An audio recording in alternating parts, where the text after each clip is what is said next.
My name is Mike. Welcome to the channel. Today we're in the greenhouse. This one here is 8 foot across the back here, and it's 12 foot long.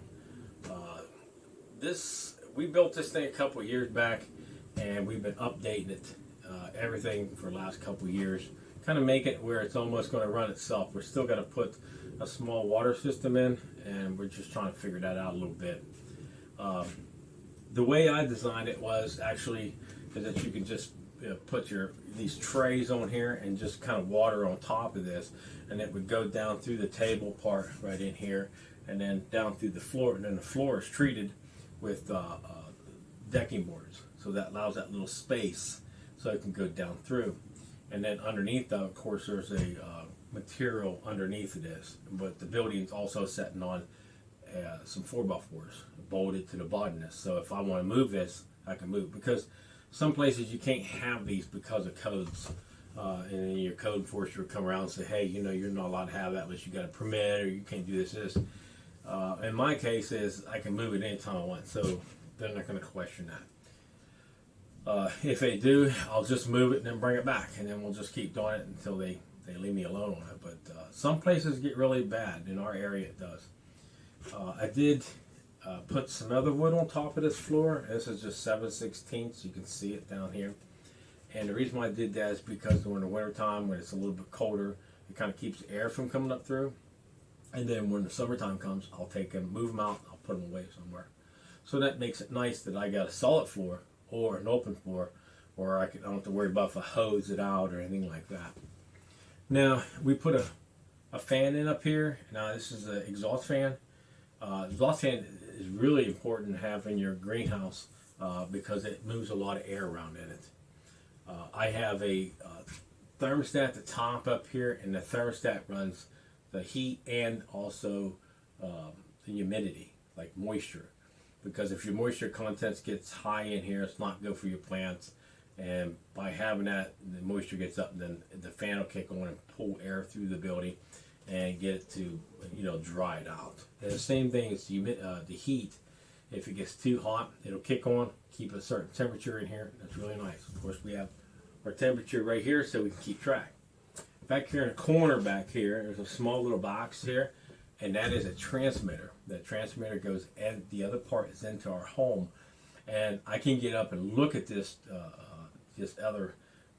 like the temperature and the humidity from inside the house. I just look at it and go, okay, well, it's kind of high. I'm going to have to get up there and do something with it. Even though you have this here to control it, you still want to know a little bit more information on it. I put this box here. Right now, it's going to have to be rewired. I got another box laying there. I'm going to go. It's a little bit bigger, so I can get that thing. This is a speed control on it, so I could excuse me, turn that fan on a certain speed, so it don't have to be on high. It can be on a medium or low, whatever my desire is. The point, I also have a vent on the other side. That when you first come in, there's a vent, so you can pull the air across the top here, and that's where your heat's always rising at the top, so it's going to be able to pull it through. We installed a heater. This is called Mr. Heater. This is a 240 electric heater. It has from 3,000 watts to 6,000 watts. And I thought 6,000 watts would be good enough. But we also had to go just a little bit further with the heater, and we put a thermostat in down below. Okay, and I did put it on the other side. The reason why is because this place is not insulated. Being it's not insulated, even the back part of that thermostat toward one of these walls can make this continue to run all the time and never get up to that desired point, like maybe 50 degrees or 60 degrees. Plus, the thermostat comes in handy when you want, say, like I only would want to keep it above freezing at nighttime to keep the plants from freezing. So if I would keep it about 40 or 45, I can do that with the thermostat. Now the thermostat's about 5 degrees off where it's sitting at right now, because I've already tested it, so it's about 5 degrees off. So that makes it nice with the heater. Now I have a shut off on the outside, quick connect on the outside. Now my water, of course I have water here. It does the same thing. It's like a camper. That's what it is. Like a camper, you would take a water hose and screw onto it. Your electric, you would just take the end of a cord and plug into it. It's exactly like everything the camper has. So this thing can be moved. I got a sink I put in here. Now the sink's really nice because, you know, if I wanted to water something, I didn't want to get it all over the place, I can just set it right here, and I can water it here, and then put it back. We do it with trays. This thing will hold 42 flats like this. It's as small as you wouldn't think it'd hold that many. That's a lot of flats. 42 flats is a lot. And that's the most we can put into this. Unless we lay some here on the table here, and I could probably put another 4 or 5 all the way across. So we're talking maybe 47, something like that, flats. That's a lot. That's a lot for little, like I said, as small as this is.